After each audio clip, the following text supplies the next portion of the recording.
Thank you for joining us.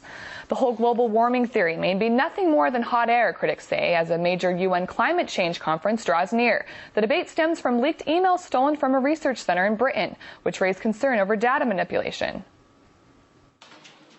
Just under 2 weeks and counting, 191 countries will head for Denmark to try and reduce greenhouse gases. But a computer hacker has shown that scientists have been pumping out hot air of their own. Thousands of emails from Britain's University of East Anglia, the main source for measuring global temperatures, posted on a Russian internet server and raising serious questions about ethics and accuracy.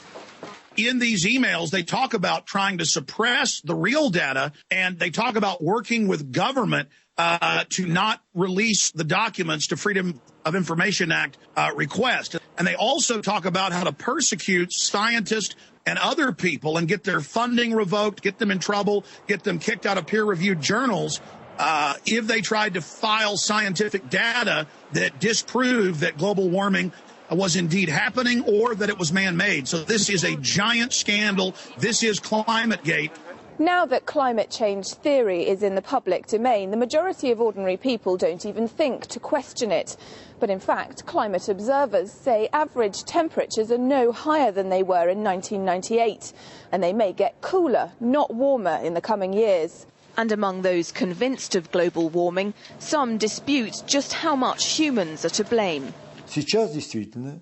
Now, indeed, the warming is progressing, although not quite as rapidly as it did in the late 19th century, when anthropogenic influence was minimal, if any. Therefore, the eternal question is bound to arise. What's the reason? Well, perhaps mankind does contribute somewhat to this warming, but by no means is it the main one. Personally, I'm convinced that we still do not know the answer. Nonetheless, voters are forcing their leaders to act.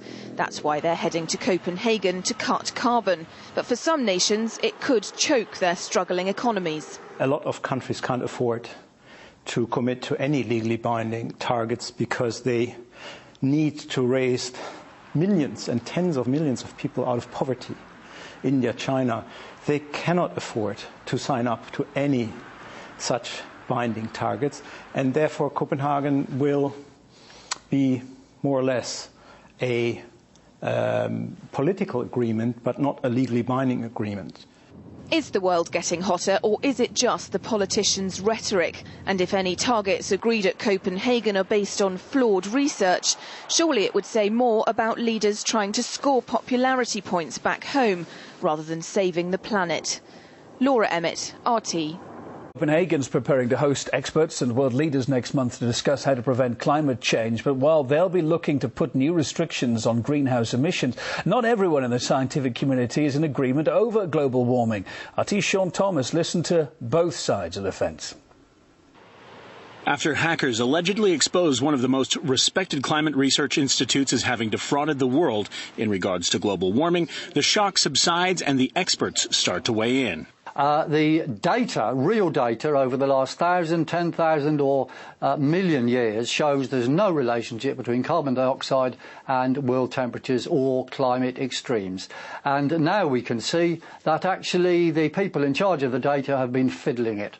The emails stolen from the University of East Anglia's servers reportedly shows that scientists have been manipulating data to support the theory of global warming.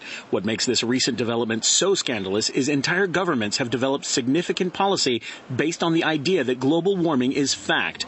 The investigation into the validity of the damning cyber information is still ongoing, which has many in the green movement sticking to their guns. In history of human society, they never had such CO2 concentration as they have now. This is the main reason. And they have very clear studies of isotopic analysis and correlation analysis, that they have CO2 growth first, temperature later on. But now, with confidence inspired by the infamous computer hackers, those against the idea of global warming have found a new forum giving weight to the opposite view. The temperature is not in any way affected by the level of carbon dioxide in the atmosphere.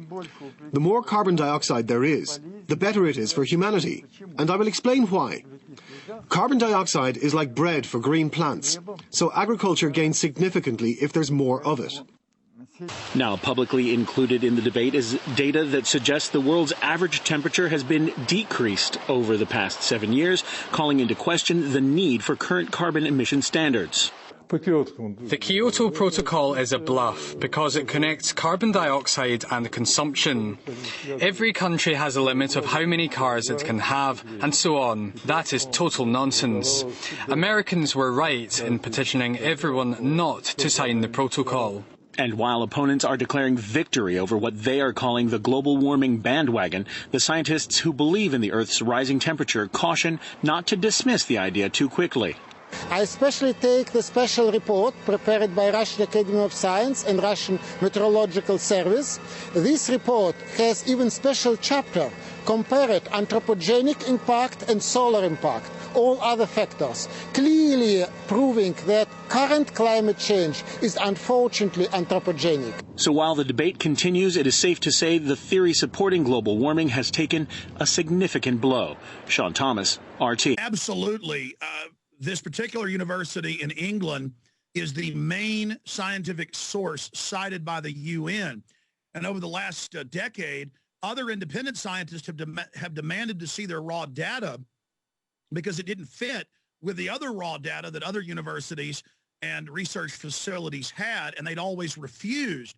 In these emails, they talk about trying to suppress the real data, and they talk about working with government to not release the documents to Freedom of Information Act request. And they discuss in the documents, which the scientists that are in trouble have now admitted that these are indeed their emails. They were hacked. They're in the Associated Press admitting that this are their statements. They're not denying it. And in there, the bombshell is revealed that they were trying to manipulate the data, that they knew that since 1961, the Earth began a cooling trend, and that they were cooking the data. And they also talk about how to persecute scientists and other people and get their funding revoked, get them in trouble, get them kicked out of peer-reviewed journals if they tried to file scientific data that disproved that global warming was indeed happening or that it was man-made. So this is a giant scandal. This is Climategate, and it threatens to bring down the entire fraud that is the Copenhagen Treaty that attempts to tax all carbon emissions of first world nations.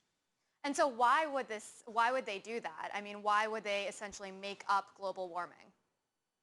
Well, we know why. We have the United Nations documents. We have the Club of Rome documents from 1991. A private group of banks, Goldman Sachs, JP Morgan, and others are financing this. Ken Lay of the Enron fame in the mid-90s with Al Gore, this is on congressional record, in testimony, came up with the plan of a new form of derivatives that we've seen in banking that's caused all the problems based on carbon credits. And so it allows a select group of banks and brokerage firms to start buying and selling carbon credits on the world market and to create a whole new Ponzi scheme. And we also have the new head of the European Union on record in his inaugural speech last week, admittedly saying that global government is being formed and that the main tax for global government over the entire planet through global governance will be the global carbon tax cap and trade system. So they've been pushing this propaganda through and terrorizing the public, saying that all the cities on the coast were going to be flooded and that all the polar bears were going to die and that the world was going to be in great danger if we didn't pay them the carbon tax and let them manage society. In fact, I have mainstream news articles today out of the London Guardian where the United Nations is on record saying that they want a global enforcement arm that decides what industries you can have, what new technologies can be deployed. This is a worldwide financial dictatorship run by global oligarchs that have caused so much problems in Europe, the United States, and Russia. They're now just taking their Ponzi scheme to the international global level. How did this stay secret for so long? Well, for a long time, their data continued to be proven to be a fraud. I mean, Al Gore for 2 years has had to stop using that famous graph he shows of carbon dioxide corresponding with increased temperatures, increase of carbon dioxide causing temperatures to rise. The real government data and university data worldwide showed that temperatures go up and then release more carbon dioxide out of the world's oceans, and so that carbon dioxide levels rise after temperatures rise, and the sun is the main driver. They were caught in that fraud. They were caught in the fraud of saying no scientist disagrees with the statement that global warming is bad and is man-made, and now it turns out in international polls, many, many more times of top climatologists and hydrologists and meteorologists believe that man-made global warming is not real and is not a threat. And so there's also the hoax of saying that no one disagrees and that everyone agrees that global warming is real and is man-made. Everything this group says is a fraud, but they're following the rule of Hitler. The bigger the lie, the more people will believe it. So this entire hoax was already collapsing, but now the collapse is accelerating as thousands of documents and internal emails come out over 13 years as top scientists in the U.S., England, Europe, and at the UN colluded together to defraud the public, to lie to the public,